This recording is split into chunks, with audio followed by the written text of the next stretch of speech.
교회를 다니는 사람들, 또 안 다니는 사람들 모두에게 대혼란을 야기하는 기독교 용어 중에 하나가 또 뭐냐면 부르심이란 용어 같아요.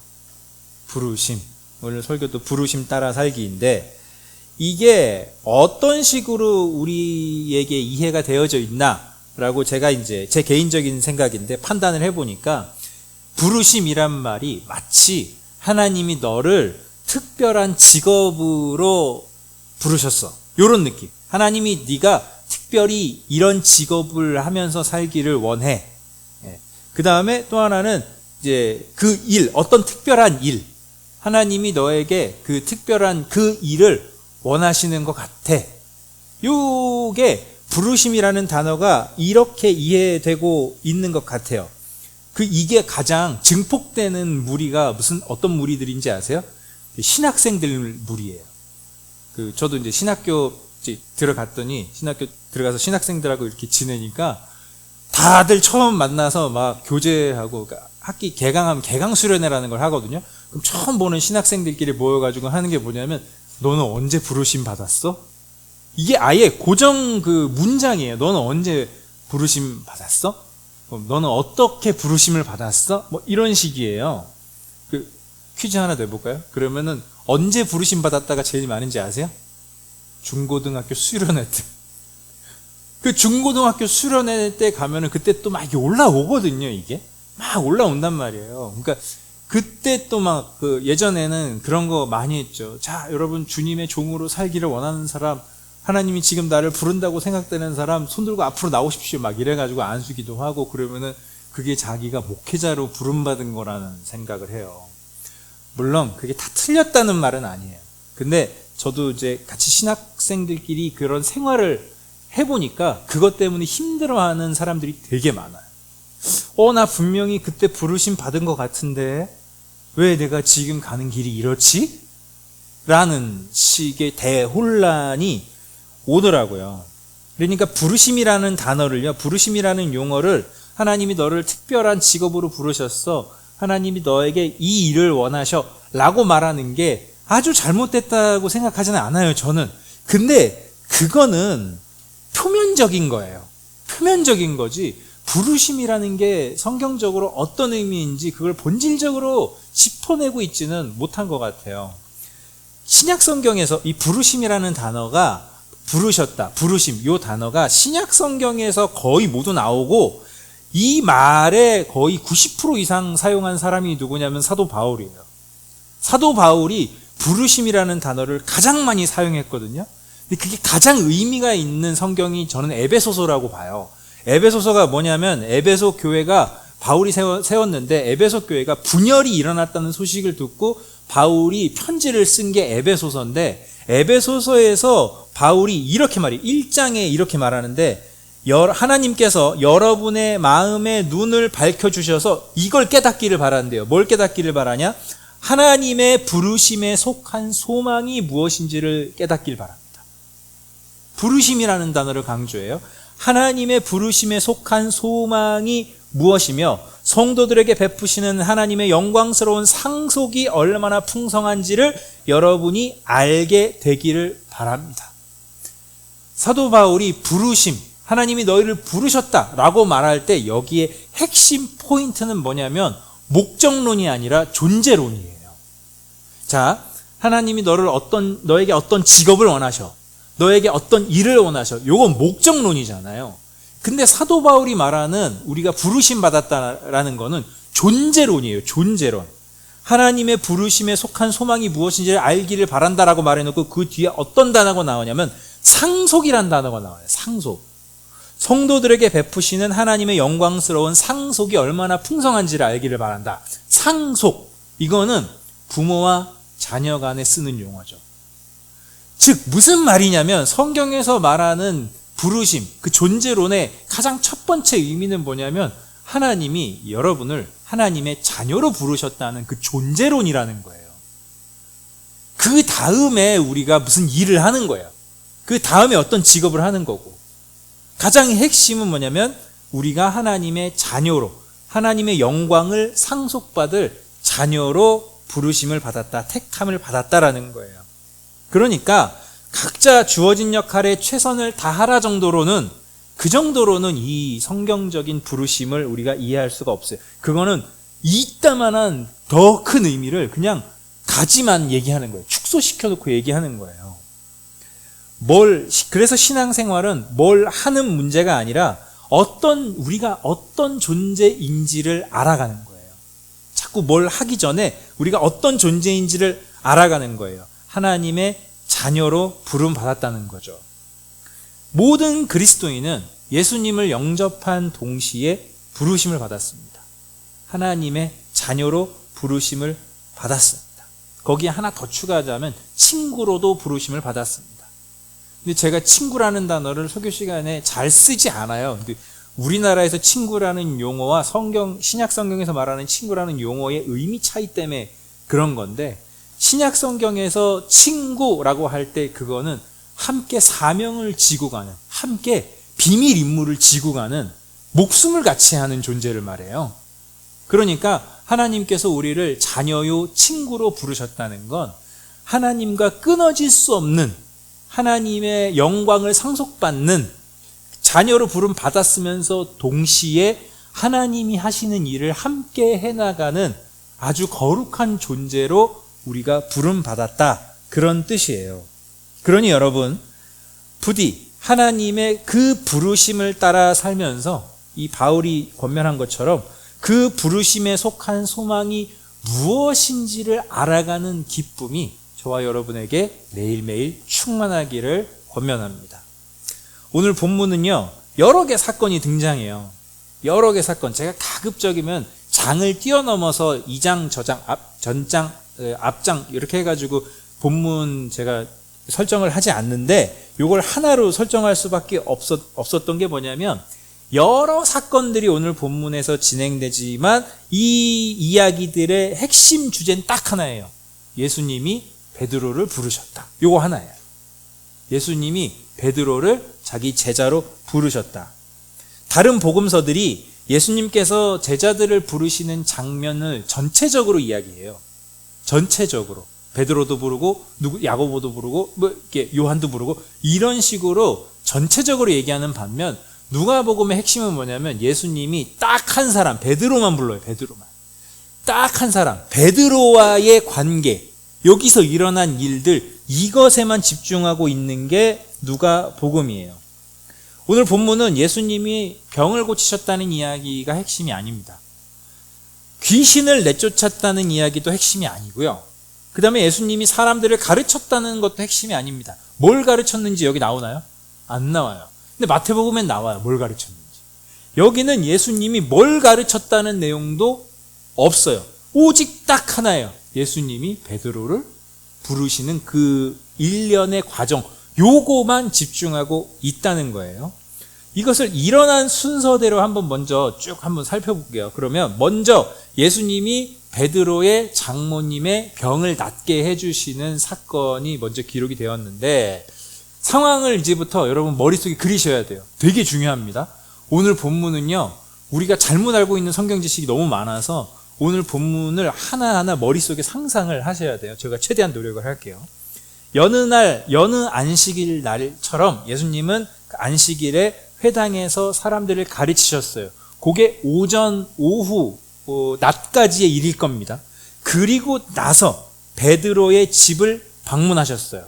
베드로의 집을 방문하셨어요. 근데 그때 그 시점에서 베드로는 자기 집에서 장모님을 모시면서 살고 있었는데, 이 사실 한 가지만 봐도 알 수 있는 게 뭐냐면, 베드로는 가족에 대한 책임감이 상당한 사람이었습니다. 상당한 사람이었어요. 이스라엘 유대인들 이때 당시 문화에서 사위가 장모님 모시고 사는 일은 거의 없어요. 그런 경우 딱 하나입니다. 장인어른이 사망한 경우. 장인어른이 사망을 하면 장모님이 뭐가 되죠? 과부가 되잖아요.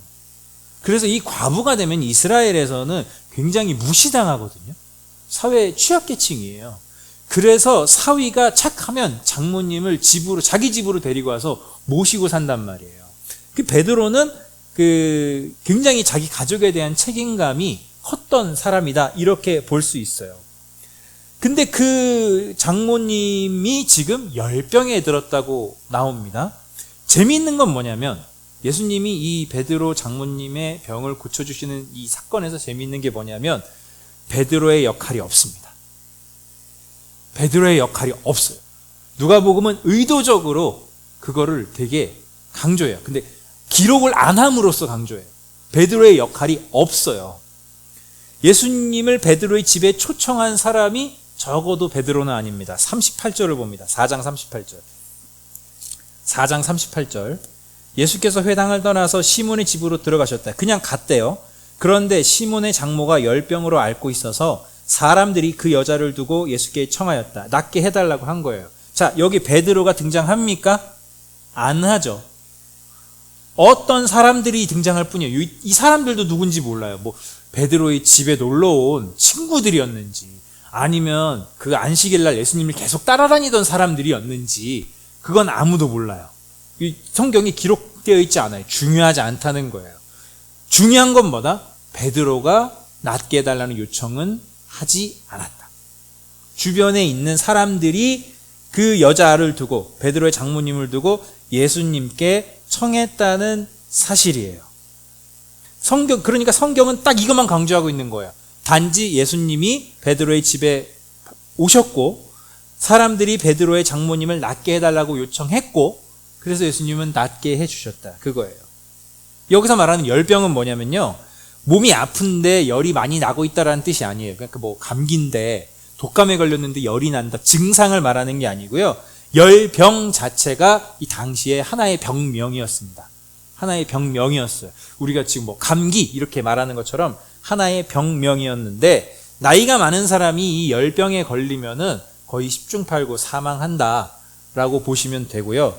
또 하나 여기에 여지가 있는 그 해석이 뭐냐면 맞는지 틀린지는 저도 잘 모르겠는데 당시에는 귀신이 들린 사람이 죽을 때 열병이 났다라는 이야기가 있어요.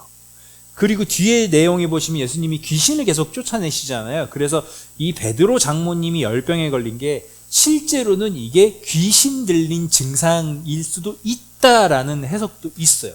그러나 어찌됐든 그게 귀신을 들어서 열병이든 아니면 그냥 열병에 든 것이든 지금 베드로의 장모님의 상태는 뭐다?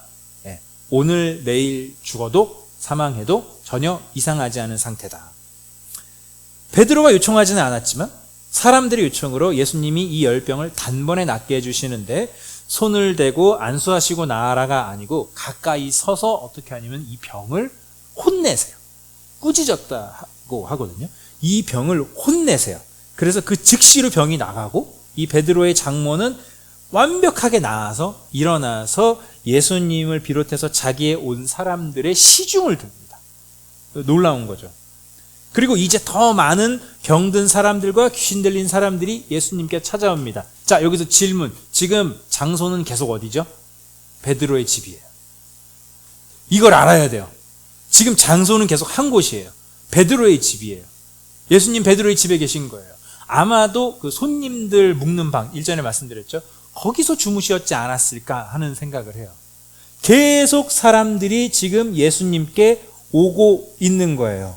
그래서 거기에 온 사람들을 예수님은 하나하나 일일이 손을 얹고 병을 낫게 해주시고 귀신을 내쫓으시고 그래요. 다 이런 일을 해요. 그런데 이 모든 과정에서 아까 다 본문 읽어보셔서 알겠지만 베드로는 등장합니까? 등장을 안 합니까? 안 해요. 베드로는 여기에 어떤 주체적인 인물로 등장을 하지 않아요. 자, 그렇게 다음 날이 되었는데 아침부터 예수님이 안 보입니다. 어디 한적한 곳에 멀리 가셨어요. 그래서 사람들이 아침에 일어나자마자 예수님을 찾아다닙니다. 그래서 결국 찾아내요. 그리고 이 사람들이 요청하는 게 뭐냐면 예수님 어디 가실 겁니까? 안 가셨으면 좋겠어요. 우리 옆에 계속 계세요. 너무 좋아요. 옆에 계속 계시면서 우리 병들면 또 낫게 해주시고 귀신 들리면 또 고쳐주시고. 근데 여러분 이게 우리 신앙인들의 되게 그 그릇된 욕망이지 않아요? 하나님을 보험처럼 우리가 갖고 싶은 거죠. 계속 옆에 계시면서 이렇게 저렇게 해주세요 하는데 예수님이 그때 이렇게 말씀을 하시죠. 43절입니다. 43절 같이 한번 읽어보겠습니다. 43절 그러나 예수께서 그들에게 말씀하셨다. 나는 다른 동네에서도 하나님 나라의 복음을 전해야 한다. 나는 이 일을 위하여 보내심을 받았기 때문이다. 여기서 보내심은 부르심과 저는 의미상 동일하다고 봅니다. 자기도 부르심을 받았다는 거예요. 보내심을 받았다는 거예요. 뭐다? 나는 다른 동네에서도 하나님 나라의 복음을 전해야 된다. 너희들이 어떤 마음인지는 알지만 내가 다른 동네에 가서도 많은 사람들이 하나님께 돌아올 수 있도록 하나님 나라 복음을 전해야 하는데 내가 이걸 위해 보내심을 받았다. 그리고 나서 이제 베드로와의 본격적인 사건이 진행이 되는데 아침이 되었습니다. 예수님께서 게네사렛 호숫가에 가셨어요. 게네사렛 호숫가는 갈릴리 호수, 갈릴리 바다예요. 거기로 가셨어요. 아침이 되었는데 그때에 그 예수님이 거기 가시니까 예수님을 따라서 수많은 사람들이 또 왔습니다. 그때 지금 여기 2절 보세요. 2절 보세요. 지금 사람들이 예수님께 막 달려왔단 말이에요. 달려왔으면 예수님이 그 사람들과 뭘 했냐라는 얘기가 나와야 되는데 그게 아니고 이 얘기가 생뚱맞은 얘기가 나와요. 예수께서 보시니 배 두 척이 호숫가에 대어 있고 어부들은 배에서 내려서 그물을 씻고 있었다. 지금 예수님의 초점이 예수님께 몰려든 무리들입니까? 아니면은 고기, 배 두 척, 그물 씻고 있는 사람들입니까? 네, 배 두 척이에요. 그거예요. 그게 핵심이에요, 지금. 예수님의 시선은 베드로가 있는 그쪽을 보고 있어요. 그래서 3절 보세요. 예수께서 그 배 가운데 하나인 시몬의 배에 올랐어요. 시몬의 배에 올라서 그에게 배를 뭇에서 조금 떼어 놓으라고 하신 다음에 배에 앉으시어 무리를 가르치셨다. 자, 여기서 하나 알 수 있는 거 뭐냐면 베드로는 거지가 아니다. 베드로는 자기 소유의 배 한 척이 있는 거예요. 이거는 그 어느 정도의 재력이 있었다는 걸 의미하거든요. 여러 번 말씀드렸지만 한 번만 더 설명하자면 갈릴리 호수에서는 밤에 조업을 해야 됩니다. 왜냐하면은 물고기들이 밤에 위로 올라오고 낮에는 내려가요. 그리고 잡는 방법이 무슨 방법이냐? 예인망 조업이라고 하는데 배 두 척이 양쪽으로 서서 요렇게 옆으로 긴 직사각형의 그물을 이렇게 서로 잡고 그거를 이제 그물을 잡고 이제 쭉 당겨서 육지 쪽으로 오는 거예요. 그러면서 이 그물을 좁혀요. 그러면은 그 그물에 물고기들이 걸리겠죠? 그런데 위에 있는 애들이 걸려요? 아래에 있는 애들이 걸려요? 그러니까 위에 있는 애들이 걸려요. 그래서 이 작업은 물고기들이 위쪽으로 올라오는 밤에 할 수밖에 없다는 거예요. 요 특징이 있어요. 그래서 배 두 척으로 요렇게 오는데, 그리고 또 하나, 그물을 씻고 있었다라는 말은 물로 씻었다라는 단지 이물질을 이렇게 없앴다는 표현이 아니에요. 이때 당시 그물이 지금 우리가 쓰는 플라스틱 그물처럼 좋은 게 아니고 대마, 여러분 아는 그 대마 맞아요? 대마 줄기가 되게 억세거든요. 대마 줄기랑 종이의 원료로 썼던 파피루스 있죠. 그런 것들을 이렇게 엮어요. 우리가 새끼 엮듯이 이걸 엮어요. 이걸 엮어서 그물을 하룻밤 조업을 하는데 하룻밤만 조업하고 나도 이게 만신창이가 됩니다. 하룻밤만 조업을 해도 만신창이가 돼요. 그러니까 아침마다 뭘 해야 되냐면 이거를 고쳐야 돼요. 찢어진 데 고치고 또 줄기를 엮어야 되는 거예요. 그리고 나서 이게 젖어 있잖아요. 그래서 하루 온종일을 말려놔야 그래야 이게 단단해져가지고 그날 밤에 또 조업을 하는 거예요. 그런데 지금 예수님이 뭐라고 하셨냐면은 사람들을 가르치신 다음에 말씀을 그치시고 뭐라고 말씀하셨다? 다 아시죠? 너무 유명해서 깊은 데로 가서 그물을 내려서 고기를 잡아라. 자, 이 상황 이것도 머릿속에 그려보세요. 예수님이 베드로의 배에 타셨어요. 그럼 베드로가 그 배의 주인이니까 베드로도 그 배에 있어요, 없어요? 있어요. 되게 큰 배는 아닐 거예요. 그 배에 있어요. 그래서 예수님이 사람들을 가르치실 때 어떻게 했냐면 뭇에서 조금 배를 띄어놔라. 그러면은 이게 천연 공연장이 돼요. 예수님이 거기서 딱 말씀을 하시면 이게 울려요. 그래서 가르치기 강연하기 아주 좋은 거예요. 근데 자기 배잖아요, 베드로 입장에서. 거기 예수님 태우고 무태서 조금 이렇게 나와 있고 예수님 거기서 사람들을 가르치신 다음에 옆에 있는 이 배의 주인인 베드로한테 자 이제 깊은 데로 가서 그물을 내려 이러는 거예요. 우리가 가장 크게 착각하는 내용 이거 있죠. 5절 보시면 시몬의 대답, 베드로의 대답, 이걸 우리가 엄청나게 오해하고 있거든요. 선생님, 우리가 밤새도록 애를 썼으나 아무것도 잡지 못했습니다. 그러나 선생님의 말씀을 따라 그물을 내리겠습니다. 여기서 말씀을 따라 그물을 내리겠습니다를 엄청난 믿음으로 해석하잖아요. 대부분. 이거는 믿음이 아니에요. 믿음이 아니에요. 마지못해 한 거예요. 마지못해서. 이게 왜 마지못해인지를 생각을 해보세요. 예수님이 자기 장모님을 낳게 해주시는 그 과정에서 베드로는 능동적인 사람으로 등장하지 않았습니다. 그리고 지금 밤새도록 고기를 잡았는데 하나도 못 잡았어요. 조업을 했는데. 자기는 어부예요. 전문가예요. 낮에는 해가 뜨면 고기가 위에 올라오지 않아서 자기들이 하는 방식으로는 고기를 못 잡는다는 거 알아요. 그러니까 지금 여기서 선생님 우리가 밤새도록 애를 썼으나 아무것도 잡지 못했습니다. 이건 공손한 말이라고 보기 어렵고요. 그러나 선생님의 말씀을 따라 그물을 내리겠습니다도 믿음의 고백이 아니에요. 지금 예수님을 따라 나선 수많은 사람들이 다 베드로 보고 있어요? 안 보고 있어요? 보고 있죠. 다 보고 있어요. 그 예수님이 내 배를 지목해서 내 배를 탔어요. 나는 그 배 주인이니까 옆에 있어요. 그 사람들 다 보는데 예수님이 깊은 데로 가서 그물을 내려서 고기를 잡아라. 지금 예수님은 슈퍼스타. 그물을 내려라. 그러니까 이건 뭐예요? 베드로가 말한 거는 진짜 말이 안 되는데 이거예요. 이분 목수인데 나 어부인데 근데 사람들이 다 보고 있어요. 그러니까 꼭 요 토를 다는 거예요. 우리가 밤새도록 했는데도 못 잡았거든요. 근데 하라고 하시니까 할게요. 적극적이지 않았을 거예요. 그래서 가서 그물을 내렸는데 깊은 곳에 가서 그물을 깊은 곳은 진짜 말도 안 되죠. 더 말도 안 되는데 간 거예요. 그런데 거기에서 그물이 찢어질 정도로 고기를 잡게 되었다는 거죠. 그리고 나서 베드로의 반응이 뭐죠? 주님, 내게서 떠나주십시오. 나는 죄인입니다. 왜? 주님, 정말로 감사합니다. 덕분에 고기를 많이 잡았습니다가 아니죠. 왜 그게 아니고, 주님, 내게서 떠나주십시오. 저는 죄인입니다. 1년의 오늘 본문의 일련의 과정을 생각해 보면 이게 다 이해할 수 있습니다. 자기 동네 베드로 시점으로 가보세요. 자기 동네에 예수라는 사람이 왔습니다.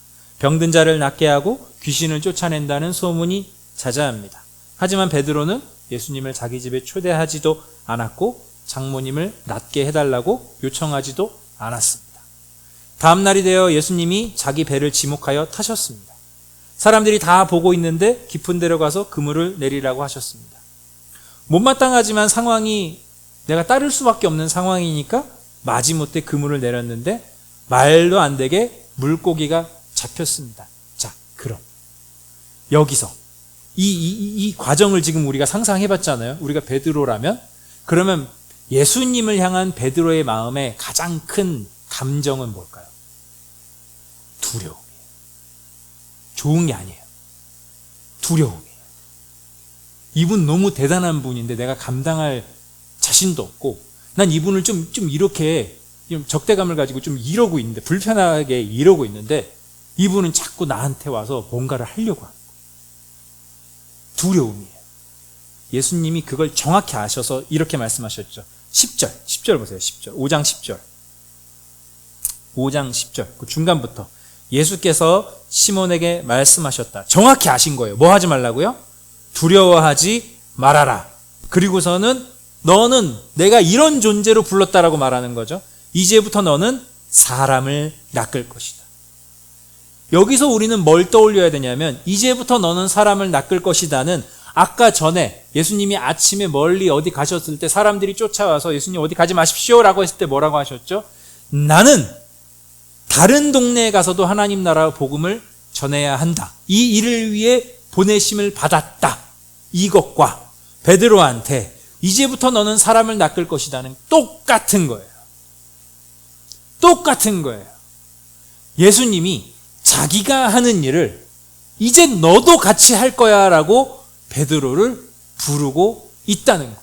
그래서 오늘 본문을 제가 이렇게 정한 거예요. 이 모든 맥락을 우리가 다 깨야 부르심이 무엇인지를 알 수 있다는 겁니다. 본문은 두 가지를 동시에 보여주고 있어요. 예수님을 거부하는 베드로, 그런 베드로를 하나님의 자녀로 또 친구로 부르시는 예수님. 하나님의 자녀가 하나님의 친구가 될 자격이 없는 베드로. 왜? 거부했잖아요. 그런 베드로를 조건 없이 오직 은혜로, 오직 택하여 주시는 은혜로 조건 없이 부르시는 예수님. 본문은 딱 그것만 얘기하는 거예요. 오늘 본문의 내용을 제가 의지해서 부르심을 따라 산다는 것이 무엇인가 두 가지만 말씀드리고 싶습니다. 첫 번째, 부르심을 따라 산다는 건 하나님께서 여러분을 목적이 아니라 존재로 부르셨다는 걸 기억하며 사는 거예요. 뭘로 부르셨다고요, 우리를? 존재로 부르셨다고요. 그러니까 여러분, 목적론으로 살지 마세요. 많은 그리스도인들이 하나님을 믿으면서도 마음이 지옥에 빠지는, 그 고통에 빠지는 이유가 뭔지 아세요? 목적을 위해서 부르셨다고 생각하는 거예요. 하나님, 나를 통해서 뭘 이루시려고.